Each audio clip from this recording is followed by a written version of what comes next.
If you want it and like it, share and subscribe. That's all you gotta do for the channel. Subscribe. Said if you want it and like it, share and subscribe. That's all you gotta do for the channel. Subscribe and share it. Ooh, bigger mic, y'all. BroHammer, y'all. Get them tips. Come get this tip. What's up, bros and broettes? It's the BroHammer here, coming to you today with some tips. The homie, Big Drew. What's up, Drew? He asked me a few questions about keto, which is how I'm eating right now. I'm not gonna say my diet. I'm eating ketogenically. I just made up a word. What is keto? Well, for those who don't know what keto is a diet that consists of high protein, high to moderate fats, and low to no carbs. Some diets out there that I've seen have said that you need to eat 50 grams of carbs a day and below. Others were a little more extreme, which is what I like. It said it was 30 grams or below for the day. What is ketosis? The root word keto, ketogenic. So ketosis is when your brain and your body switches to using fat as the main fuel source as opposed to carbohydrates.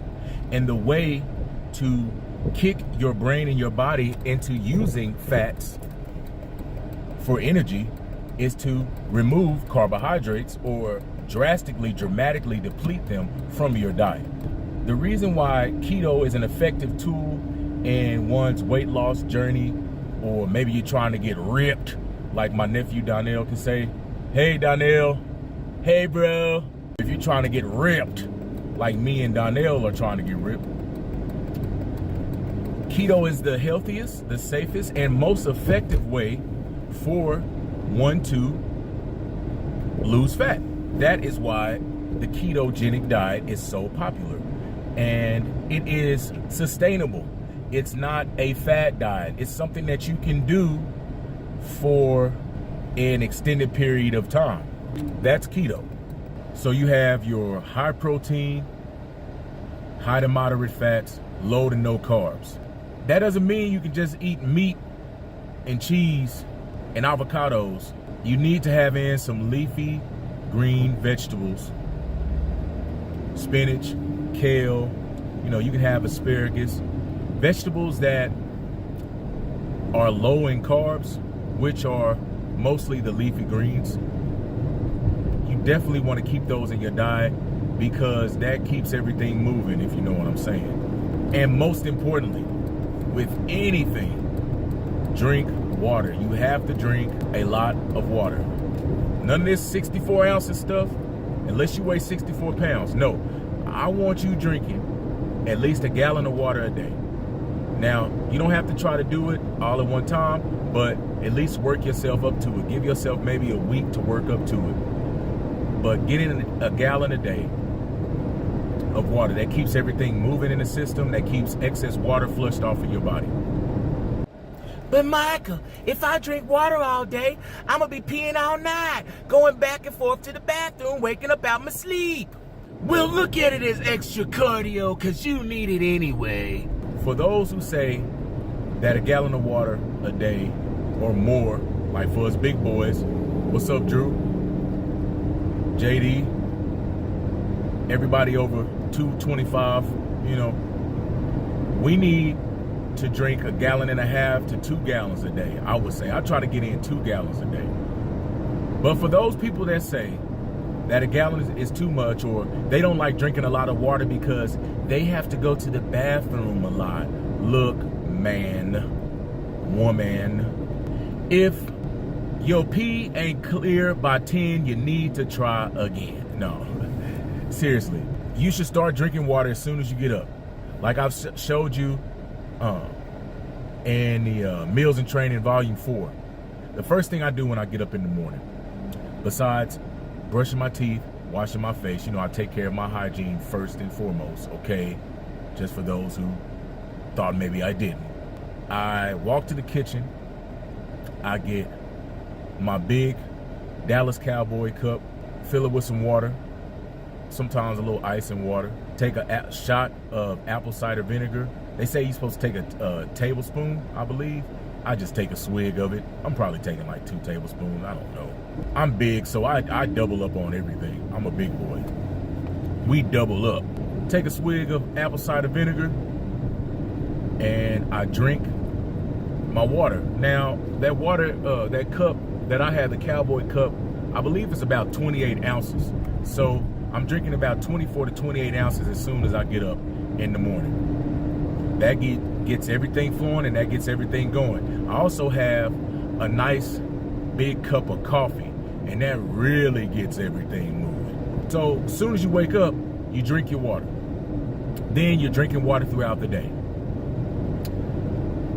On your last meal of the day, which should be around 7, maybe 8, you can have a cup of water, maybe another 24 ounces of water,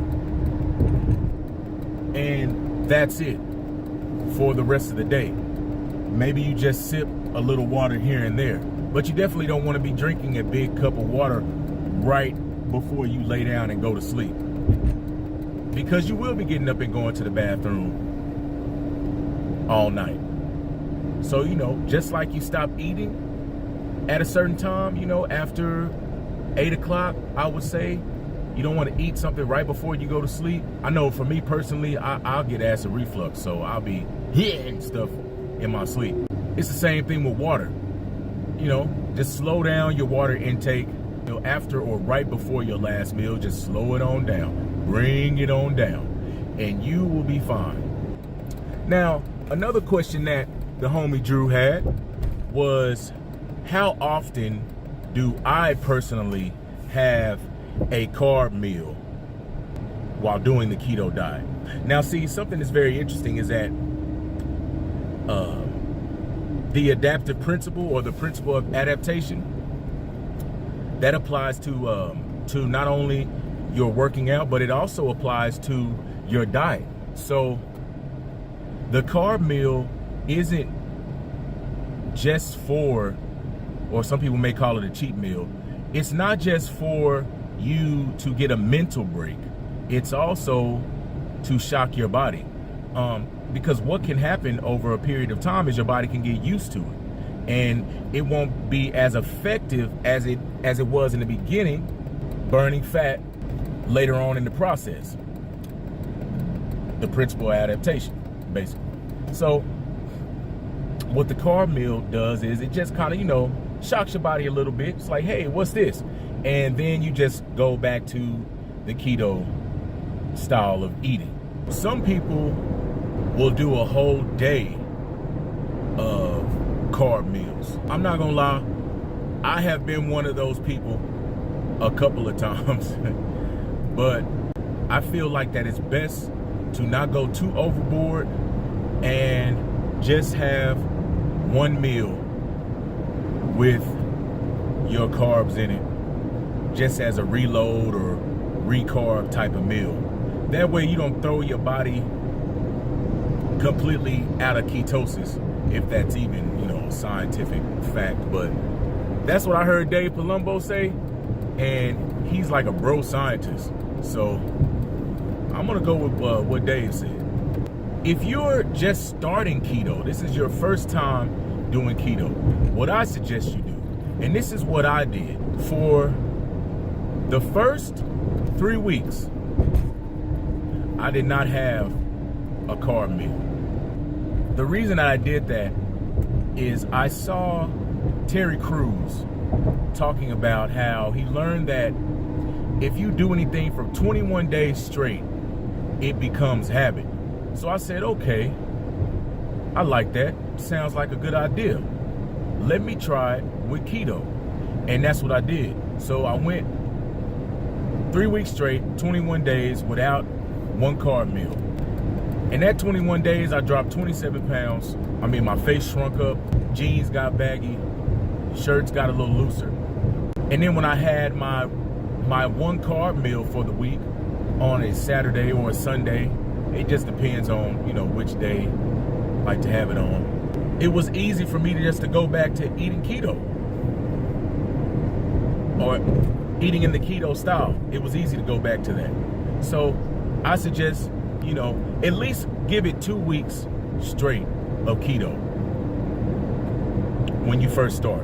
2 weeks straight, 14 days.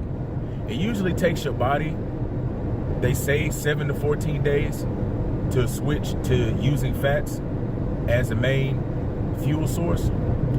So I say just go ahead and give it 14 days. You can make it 2 weeks. I've done it. The first time I did 3 weeks. The second time I made it 2 weeks. You can do it. Trust me. And you feel a lot better doing it that way. Also, don't go overboard with that carb meal. Just have one carb meal. Now in that meal, you might have a piece of bread. Maybe you have some pasta, you know, maybe, you know, a piece of garlic bread. Maybe you have a little dessert, a little piece of pie or something. There's nothing wrong with that. As long as it's just that one meal, uno, you'll be good to go. BroHammer signing out.